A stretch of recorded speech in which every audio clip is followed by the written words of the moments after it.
पंडित जी गए विवाह पढ़ने। तो पंडित जी बोले मैं तो नहीं जाऊंगा, कर्मनाशा पार करनी है, मैं रेल से आऊंगा। अब रेल से आने में घूम कर आवे तो 2-2.5 घंटे अधिक लगे, और ये नदी पार करती दूसरे गांव में जाना था। समाधान न मिले तो एक पहलवान था युवक, उसने कहा पंडित जी हम आपका धर्म नष्ट नहीं होने दें, आप हमारे कंधे पे बैठे। ठीक है, पहलवान ने पंडित जी को कंधे पर बिठाया और चला। पर भगवान भी कभी कभी ऐसा व्यंग करते हैं, बीच नदी में पहुंचा और उसका ऐसा बैलेंस बिगड़ा, पांव फिसला के पंडित जी को लिए दिए गिरा नदी में। अब तो पंडित जी बड़े क्रोध में कांपे, मेरा धर्म नष्ट हो गया और काशी का वास इतने दिन किया और कर्मनाशा में तूने सारे पुण्य नष्ट करा दिए। अब सब लोग हाथ जोड़े और वो बहुत नाराज। एक सज्जन ने कहा कि पंडित जी पुण्य नष्ट अब नहीं हुए, पुण्य नष्ट तो तभी हो गए थे जब आप इसके कंधे पर बैठे। कैसे?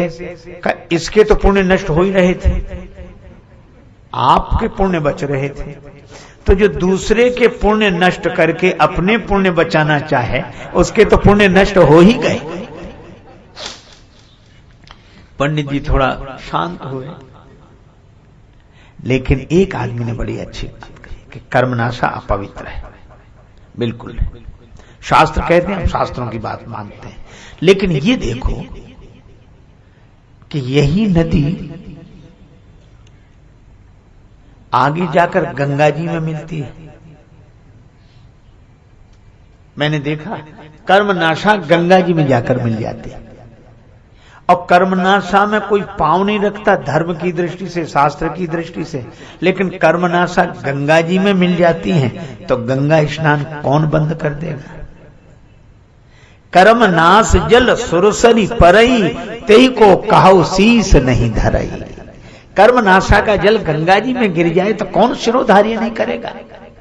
बस यही है, जब तक वो कर्मनाशा है तब तक शास्त्रों का नियम उसके लिए है, और जैसे ही वो गंगा जी में मिल जाती है वैसे ही शास्त्रों का नियम उसके लिए नहीं है।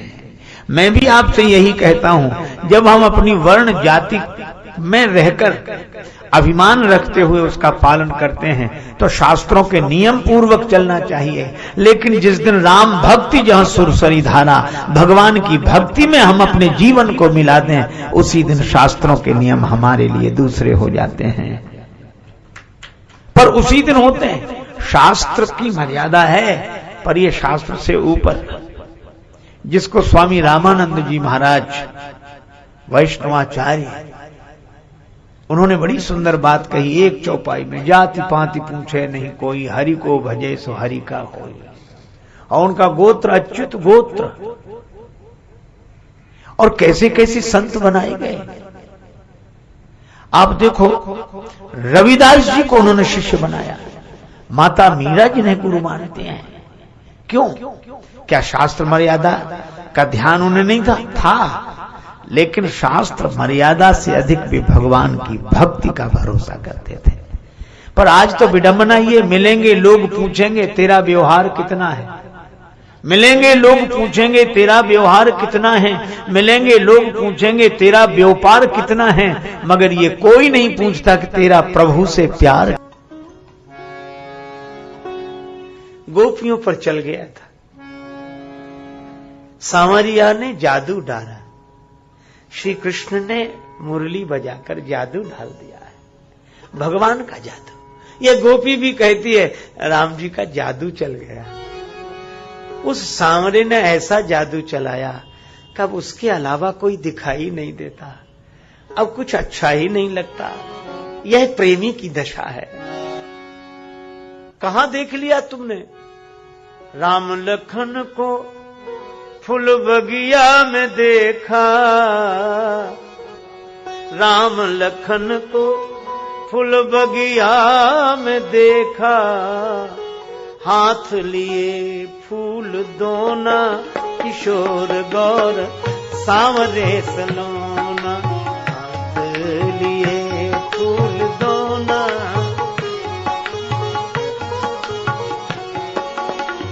हाथ लिए फूल दोना, किशोर गौर सांवरे सलोना हम पर चला रे दिल।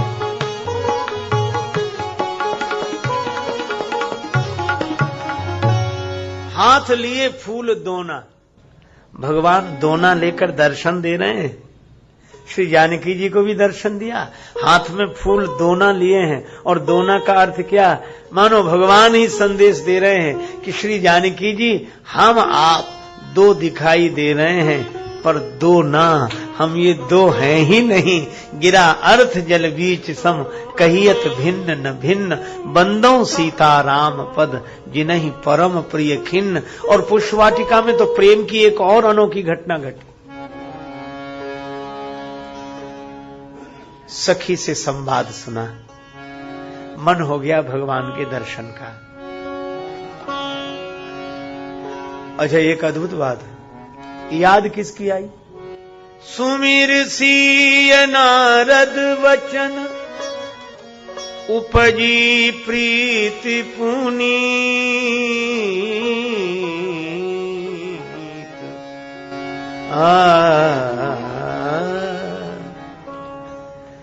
अब याद किसके वचन की आई? नारद जी की। और नारद जी महात्मा है।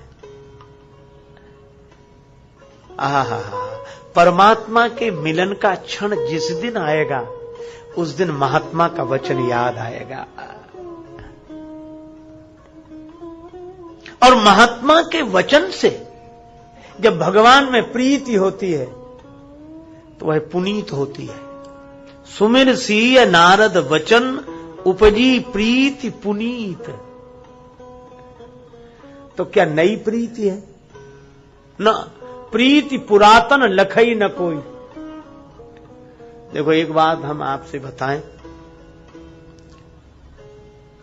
हम लोग जब मिले हैं तो नए नए ढंग से मिले हैं।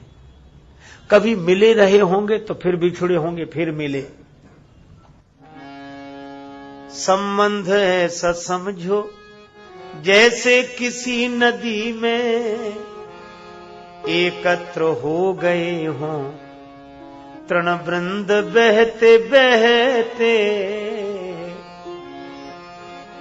नदी की धारा में तिनके इकट्ठे होकर मिल जाते हैं, फिर कब बिछुड़ जाएं कोई ठिकाना नहीं। संबंध ऐसे जानो जैसे किसी नदी में एकत्र हो गए हों तृण वृंद बहते बहते। ले लो मजा भजन का जीवन के रहते रहते। ले लो मजा भजन का जीवन के रहते रहते, जीवन के रहते रहते। वरना न कर सका कुछ, वरना न कर सका कुछ, जाओगे कहते कहते।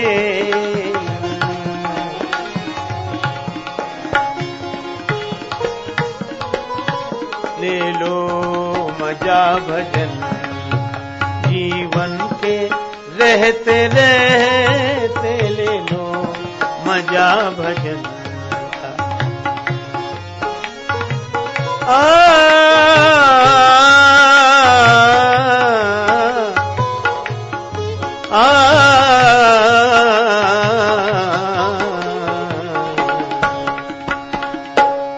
ले लो मजा भजन का। हम लोग मिले जरूर हैं पर बिछुड़े हैं, फिर मिले हैं। अच्छा, एक बात, यहां हम लोग मिल रहे हैं, थोड़ी देर में बिछुड़ेंगे, फिर कल मिलेंगे। तो हम लोगों में मिलना बिछुड़ना होता रहता है। पर एक ऐसा है जिससे कभी बिछुड़ने नहीं हुआ, जो मिलना हो। और वो कौन है? वे हैं हमारे भगवान। भगवान सदा हमारे साथ हैं। वे सच्चिदानंद प्रभु निराकार होकर हमारे साथ हैं, साकार होकर हमारे साथ हैं। वे कभी नहीं बिछुड़े।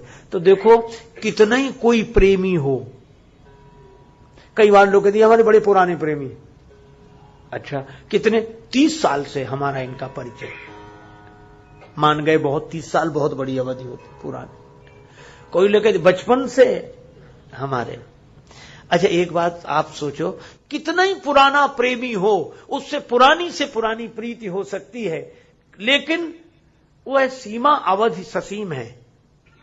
पर अगर पूछा जाए कि भगवान से आपका संबंध कब से है? सदा से है। जब से हम हैं तब से भगवान से हमारा संबंध। तो इतना पुराना प्रेमी तो और कोई होगा नहीं। अच्छा, एक अजीब बात है, दिखने के बाद संबंध हुआ। जब हम माता के गर्भ में थे, दिखते ही नहीं थे, तब भी कोई हमको देखने वाला था। उससे अधिक पुराना प्रेमी और कौन हो सकता है? और ये याद दिलाता कौन है? ये महात्मा याद दिलाते हैं। तो आज श्री जानकी जी राम जी से मिलने जा रही हैं, तो याद किसकी आई? सुमिर सिया नारद वचन, नारद जी का वचन याद आया। इसीलिए तो लिखा कि राम जी का मिलना नए ढंग से भले ही हो रहा हो, पर प्रीति नई नहीं है, पुरानी है। इसीलिए तुलसीदास जी कहते हैं, चली अग्र करी प्रिय सखी सोई, पर प्रीति पुरातन लखई न कोई। अच्छा, लोगों को तो ये लग रहा है कि ये सखी मिला रही है, ये सखी सीता जी को राम जी से मिला रही है, पर लोग यह नहीं समझ पा रहे कि ये तो मिले मिलाए हैं। और मैं भी आपसे निवेदन करता हूं कि सदगुरु के कारण ही तो जीवात्मा परमात्मा का मिलन होता है। तो लगता यह है कि गुरुदेव के कारण हमारा परमात्मा से मिलन हुआ, जीवात्मा परमात्मा का मिलन हुआ, पर गुरुदेव यह अच्छी तरह जानते हैं कि हम जिनसे मिला रहे हैं ये कभी अलग हुए ही नहीं, ये तो मिले मिलाए का मिलना है। अच्छा, अलग तो तब हो जब दो हों, दो हैं ही नहीं। फिर बोले ये मिलन तो लीला है, इसीलिए यह रामलीला है, राम जी की लीला है। प्रीति पुरातन लखई न कोई। अब नूपुर बजे श्री जानकी जी के चरण कमल में जो पैजनी है, रुन झुन बाज रही पैजनिया, पायन जनक दुलारी के। रुन झुन बाज रही पैजनिया, पायन जनक दुलारी के।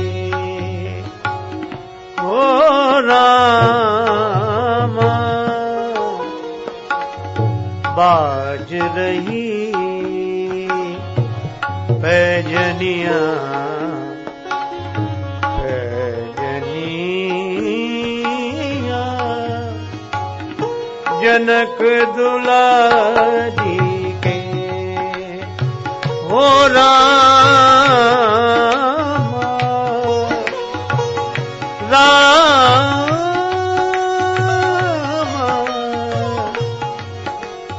बाज रही पैजनिया, पायन जनक दुलारी के।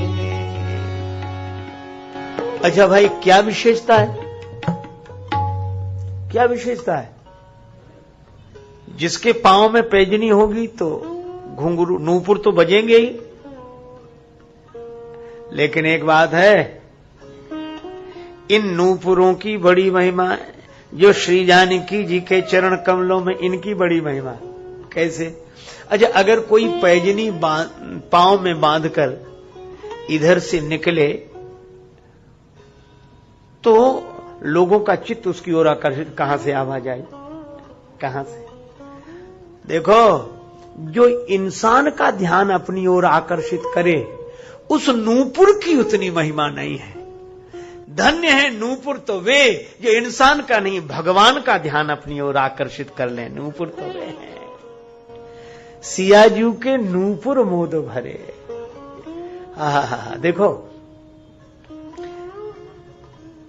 एक बात मैं आपको बताऊं, नूपुरों का भी अपना संगीत है। सब जगह से बाजे बज रहे हैं। तुलसीदास जी महाराज संगीत की विधा से भली भांति परिचित हैं, इसलिए यहां नाद सौंदर्य देखें इस पंक्ति में। कंकन किंकिनी नूपुर धुन कंकन किंकिनी कंकन किंकिनी कंकन किंकिनी कंकन किंकिनी। इन दो शब्दों पर ध्यान देना। जैसे कोई चलता है तो ध्वनि होती ना, कंकन किंकिनी कंकन किंकिनी कंकन किंकिनी कंकन किंकिनी कंकन किंकिनी। जैसे कोई चल रहा है,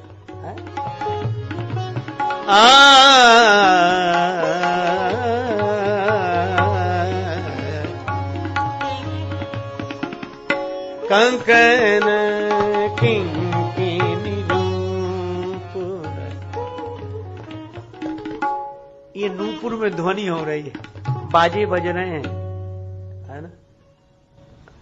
भगवान ने तो दुंदुभी कहा, मानव मदन दुंदुभी दीनी। ये बाजे बज रहे हैं, कितना बढ़िया संकेत है।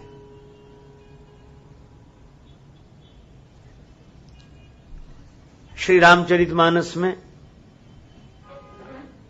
बड़ा सुंदर संकेत मिला, संगीत की सार्थकता।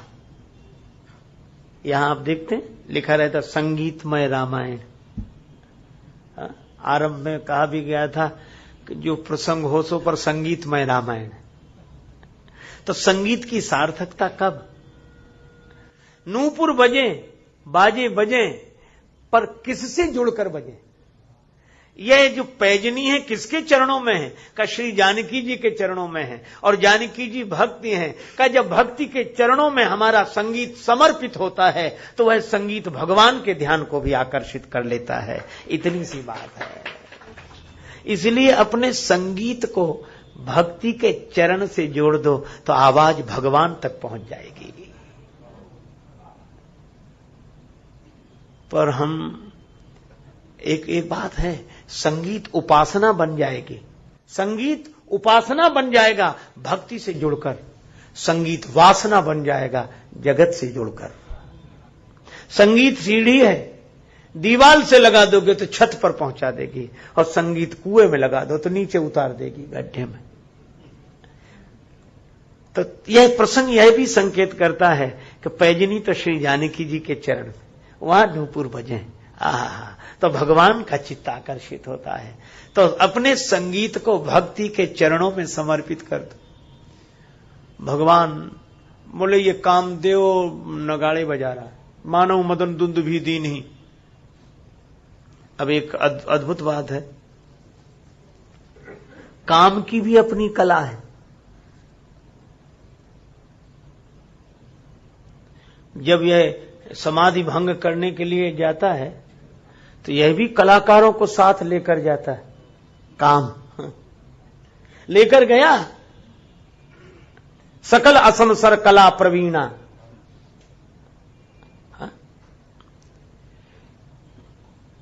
काम जब जब गया तो अपने सहयोगियों को, नृत्यांगनाओं को लेकर गया, रंभादिक सुरनारी नवीना। लेकिन काम कला कछु मुनि न व्यापी, निज भय डरेऊ मनोभाव पापी। तो काम जिन सहयोगियों को साथ लेकर गया उनके भी तो घुंघरू बजते होंगे, उनके भी तो नूपुर बजते होंगे, उनका भी तो नृत्य होता होगा। इसका अर्थ क्या है कि वह कला, संगीत कला है, पर अगर काम से जुड़ गई तो वासना से जुड़ा हुआ संगीत पतन का हेतु है।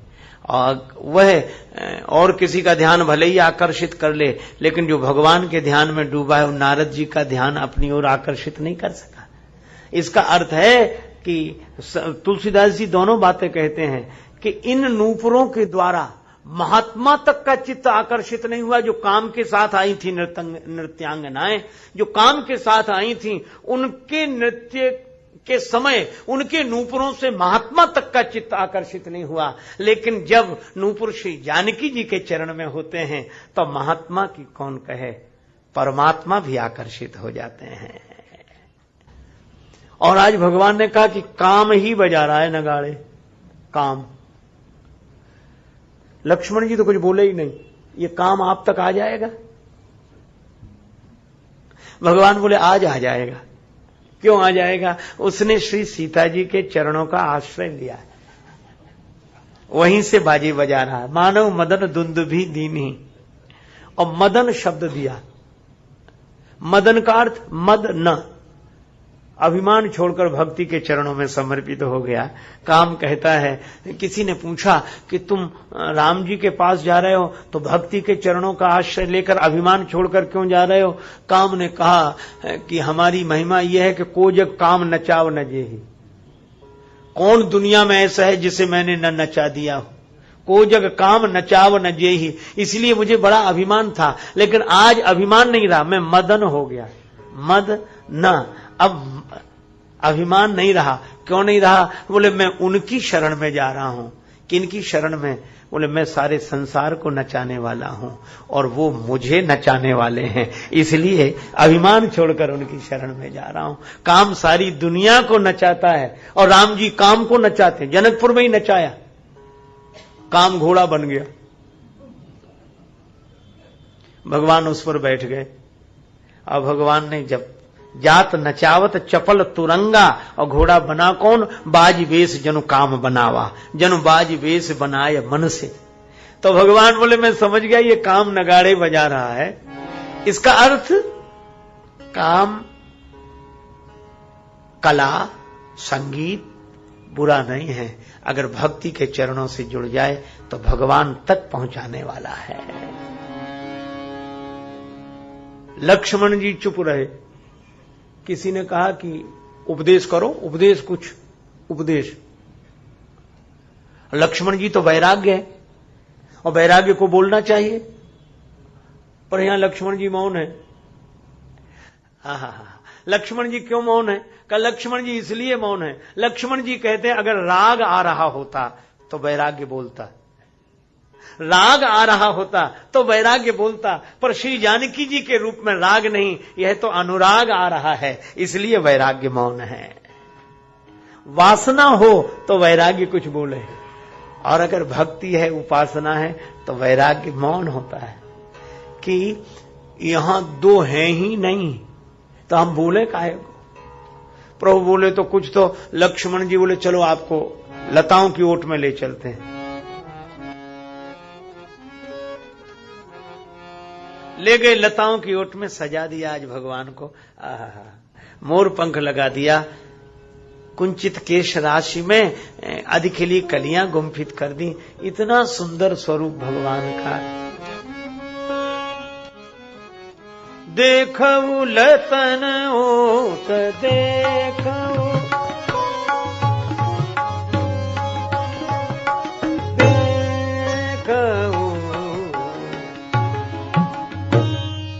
सखियों ने कहा कि देखो लताओं की ओट में देखो। मन लता की ओट में ही भगवान है। ओट घूंघट के पट खोल रे तो हे पीव मिलेंगे। बस जो घूंघट की ओट है उस ओट में ही भगवान है, और यहां लता की ओट है। पर ये घूंघट की ओट लता की ओट में अंतर है। कैसे? लता प्रकृति है, प्रकृति की ओट में ही तो परमात्मा छिपा है, और घूंघट की ओट तो ये अज्ञान का पर्दा, ये हटाने की बात। पर सखियों ने कहा श्री जानकी जी आपका तो पर्दा हट गया, पर वो पर्दे में है, लताओं की ओट में, वहां देखो। और ये किसने बताया? उस सखी ने। सदगुरु संकेत कर रहा है कि देखो लताओं की ओट में देखो। श्री सीता जी ने जो देखा एक अद्भुत घटना घटी। प्रीति पुरातन की पहचान के चित्त की चंचलता सब खोए गई। बिंदु जकी सी थकी सी खड़ी, आंसुआन की धार दृगंचल धोए गई। मोहिनी मूर्ति राघव की, चित में कछु मोहिनी मंत्र सो छोए गई। और देखत ही वह सांवरी सूरत, बेटी विदेह की बावरी होए गई। एक अद्भुत घटना घटी। श्री सीता जी ने राम जी को देखा तो क्या किया? लोचन मग राम उरयानी, लोचन मग राम, लोचन मग, लोचन मग, लोचन मग राम, लोचन मग राम ही उरानी। राम जी को नेत्रों के रास्ते से भीतर ले गई। दीने पलक कपाट सयानी, नेत्र बंद कर लिए। प्रेम की यह दशा, नैनन भीतर आवतु, पलक झांप तुह लेऊं, और ना मैं देखूं और को, ना तुह देख न दे। भीतर आ गए। और भीतर आ गए, इसका एक अर्थ क्या, बाहर देखने की जरूरत नहीं रही। जिसको हमने बाहर देखा वह तो भीतर ही है।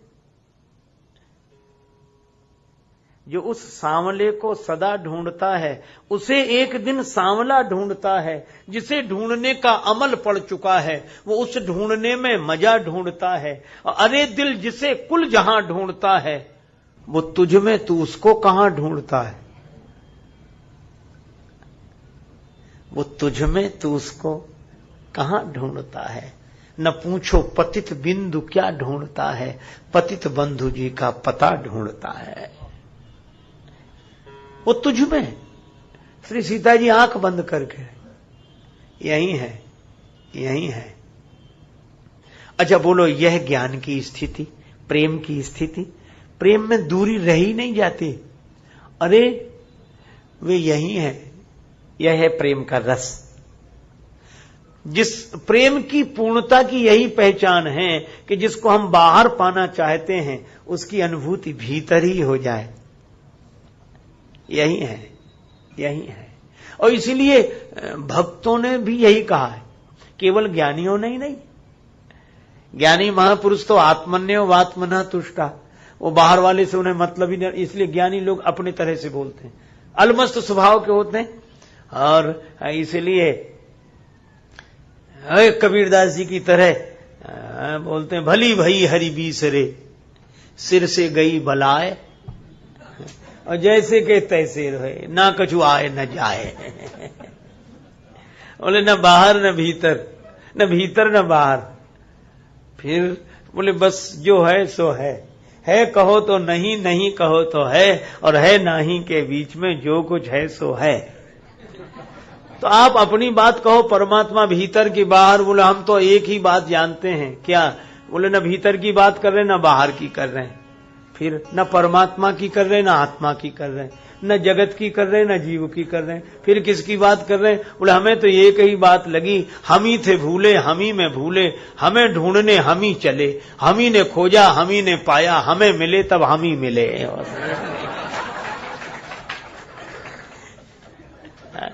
न भीतर न बाहर, न इधर न उधर, न कहीं कुछ नहीं। बस ये निजानंद मस्ती में मैं झूमता हूं। ये कहां कौन कैसा न मैं पूछता हूं, खिले हैं जमाने में गुल रंग बिरंगे, मिसाले भंवर हो के मैं गूंजता हूं।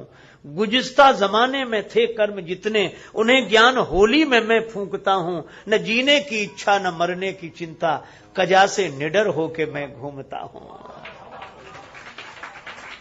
पर ये मस्ती दी किसने? सदगुरु का स्मरण हो गया। मिली हैं जिनसे ये बेहद निगाहें, मिली हैं जिनसे ये बेहद निगाहें, पकड़ उनके कदमों को मैं चूमता हूं। और हुआ मुक्त सबसे बड़ी खुशनसीबी, हुआ मुक्त सबसे बड़ी खुशनसीबी, फकीरी खजाने को मैं लूटता हूं। ये मस्ती। लेकिन श्री जानकी जी के द्वारा जो प्रेम तत्व की बात हो रही वह भी वही है, बस थोड़ा शैली का भेद है, बात वहां भी वही कही जा रही है। श्री जानकी जी ने आंख बंद कर लिए, बाहर देखने नहीं, क्यों? बोले भीतर है। सखियों ने कहा कि यह ठीक नहीं है। जब आप बाहर देख रही थी तो ऐसा मान रही थी कि भीतर नहीं है, और जब भीतर मिल गए तो अभी आप मान रही कि बाहर है ही नहीं, भीतर ही देखते रहे, तो यह तो अपूर्णता हुई। पूर्णता कब होगी? कहा क्या? बोले भीतर भी वही, बाहर भी वही। ये बाहर भीतर का भेद हो सकता है, पर उसके होने में भेद नहीं है। ऐसी बुद्धि आ जाए तब प्रेम की स्थिति है। प्यारे, तुम ही मेरे भीतर मैं बनकर बैठे हो और तुम ही बाहर तुम बनकर खड़े हो। सारी लीला तुम्हारी ही है, तुम्हारे अलावा कुछ नहीं, कुछ नहीं, कुछ नहीं। ज्ञानी के यहां मैं शेष रह जाता, मैं हूं। भक्त के यहां तू शेष रह जाता, तू है। ज्ञानी मैं में स्थित होकर आनंद में डूबा रहता है, और भक्त तू के भाव से अनुराग में डूबा रहता है। तो मैं जहां शेष वहां ज्ञानी, वहां भी अद्वैत। तू जहां शेष वहां भक्त, वहां भी अनन्यता। और जहां मैं तू होती रहे, वो न ज्ञानी न भक्त, वहां तो मैं तू मच। तो सखियों ने कहा कि उसके लिए यह आग्रह न रखो कि भीतर ही है। अरे निराकार भी वही, साकार भी वही, भीतर भी वही, बाहर भी वही। एक भक्त ने कहा निराकार वाले हमें यह बता दें कि निराकार है तू तो साकार क्या है? सब कुछ तुम ही हो प्रभु, सर्वम खलविदम ब्रह्म, सब कुछ वही। तो एक सखी ने कहा कि आंख खोलकर बाहर भी तो देखो। बहुरी गौरी कर ध्यान करे भूप किशोर देखी किन ले।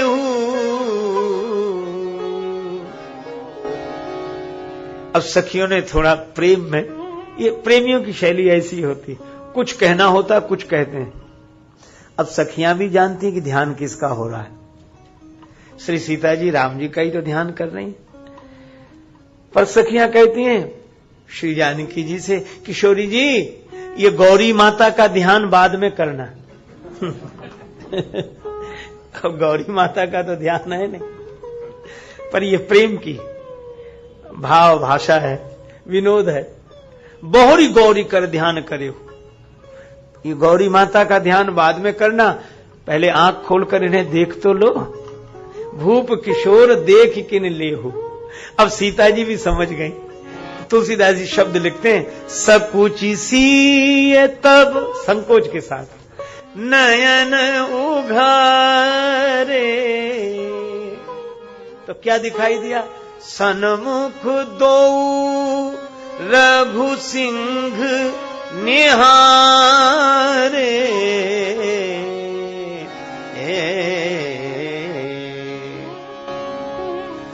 सन्मुख दो रघु सिंह निहारे। जैसी आंख खोली तो सामने राम जी खड़े। आहा, सामने भी आप, भीतर भी आप। और कितना बढ़िया संकेत, भीतर से देख रहे हैं और बाहर से दिख रहे हैं, आप ही आप हैं। और राम जी श्री सीता जी के भीतर समाये हुए हैं। अच्छा, सीता जी ने तो राम जी को भीतर बिठा लिया, और भगवान ने क्या किया? प्रभु जब जात जानकी जानी। तो आज भगवान चित्रकार हो गए, चित्र बनाने लगे। श्री सीता जी की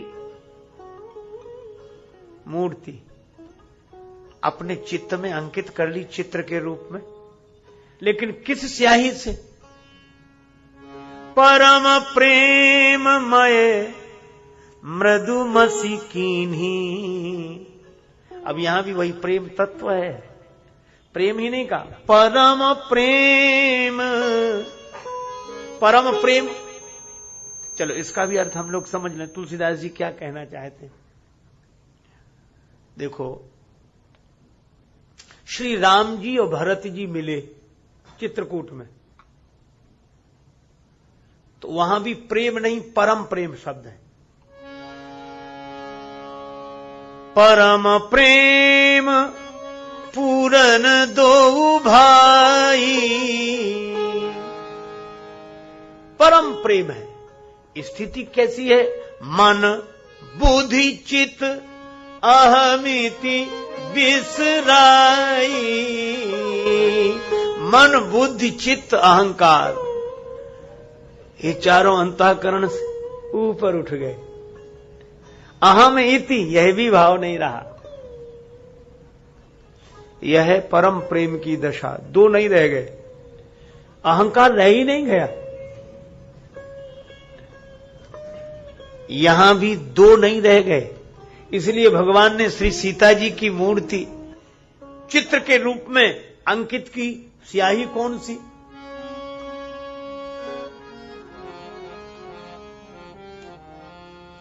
परम प्रेममय मृदुमसी कीन्ही, चारु चित्त भीति